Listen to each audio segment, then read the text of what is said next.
सभी भक्तों को हरे कृष्णा। मैं पंडित मोहित भारद्वाज आज एक बहुत सुंदर विषय मैं आप सबके मध्य में लेकर आया हूं कि हमारे जीवन में किस तरह से क्या हमें करना चाहिए, क्या नहीं करना चाहिए, किस तरह से जीना चाहिए, किस तरह से हमें अपनी दिनचर्या को रखना चाहिए। जैसे आप सब जानते हैं, ये मानव तन मिला है और ये मानव तन लाखों योनियों को भुगतने के बाद में हमें प्राप्त होता है। जैसे एक वृक्ष की योनि, एक बार अगर आप वृक्ष बन गए तो आपको 20 लाख बार वृक्ष की ही योनि में रहना होगा। यानी कि कभी कोई सा वृक्ष, कभी कोई सा वृक्ष, बार बार आपको वृक्ष योनि में जाना पड़ेगा। उसी प्रकार ये मानव तन है और ये मानव तन अगर हमें मिला है तो इसे हमें व्यर्थ में नहीं जाने दें। और यहाँ क्या हो रहा है? दुख है, संकटें हैं, गृह कलेश है, लड़ाई है, झगड़ा है, हजारों प्रकार की समस्याएं हमारे साथ उत्पन्न हो रही हैं। हजारों प्रकार की टेंशनें, इतनी टेंशनें हैं, चिंताएं हैं मनुष्य के पास में जिसकी कोई सीमा नहीं। तो मैं आज चर्चा करने जा रहा हूं कि किस उपाय को करने से या क्या यत्न करने से हम अपने आप में परिवर्तन कर सकते हैं। आइए चर्चा करते हैं। सबसे पहले हम रामायण में ही जाते हैं। रामायण, बाबा तुलसीदास ने जो रामायण लिखी है उस रामायण की बातें करते हैं। रामायण में आपने कभी यह नोट किया है कि रामायण को किस नाम से जाना जाता है? जो बाबा तुलसीदास ने रचना की है उसका नाम है श्री राम चरित्र मानस। श्री राम चरित्र मानस। यानी कि बाबा तुलसीदास हमें क्या अवगत करा रहे हैं कि राम तक अगर जाना है ना तो इन दो सीढ़ियों को पार करना होगा। पहली सीढ़ी मानस, दूसरी सीढ़ी चरित्र और तीसरी सीढ़ी मेरा राम, मेरे प्रभु श्री राम। तो ये तीन जो स्टेप हैं, दो स्टेप हैं जो राम जी तक पहुंचने के लिए। अब वहां तक जाने के लिए आपको क्या करना चाहिए? सबसे पहले मन को पवित्र रखना है।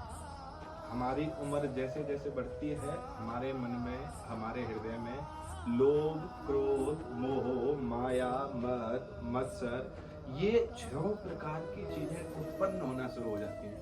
और जब ये उत्पन्न होती हैं तो ये हमें भगवान की भक्ति से दूर करती हैं और माया, लोभ, मोह, क्रोध, मद, मत्सर इनकी ओर बढ़ाती रहती हैं। जैसे एक एग्जांपल देता हूं मैं आपको। इंसान के अंदर जब क्रोध आता है, इंसान जब क्रोध में जाता है या इंसान जब क्रोध करता है उस समय उसको कुछ नहीं दिखाई देता। वो गलत हो, वो सही हो, वो कैसा भी हो, वो अपने आप को श्रेष्ठ समझता है, अपने आप को अच्छा समझता है, अपनी बात को वो सबसे ऊपर सर्वश्रेष्ठ रखने वाला व्यक्ति बनता है। उसे उस क्रोध के आभास में ये महसूस नहीं होता है कि तू कर क्या रहा है, तेरे साथ चल क्या रहा है, तेरे साथ हो क्या रहा है, बिल्कुल उसे महसूस नहीं होता है। तो अर्थात मेरा कहने का तात्पर्य क्या है? मेरे कहने का मात्र इतना तात्पर्य है कि जो हम क्रोध करते हैं उस क्रोध में कितने के दिलों को दुखाते हैं, कितने व्यक्तियों को हम ठेस पहुंचाते हैं, कितने व्यक्तियों को हम रुलाते हैं, कितनों के साथ अच्छा भी होता करते हैं, कितनों के साथ बुरा भी कर देते हैं। तो मैं आप सबसे अगर निवेदन करूं ना, ये क्रोध मत करिए।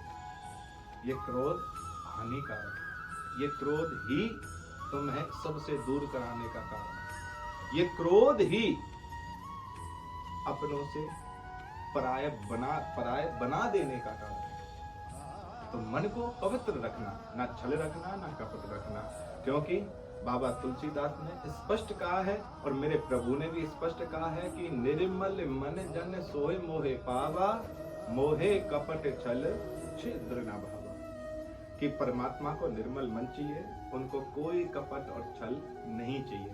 तो आपसे मैं इतना ही निवेदन करूंगा कि मन को पवित्र रखना, उसमें छल कपट मोह माया मद मत्सर लोभ इत्यादि बिल्कुल मत रखना, अगर परमात्मा से मिलन करना है और परमात्मा की सच्ची भक्ति करनी है। ये जो मैं आपको कथा सुना रहा हूं ना, इस कथा का अर्थ एक ही जगह है।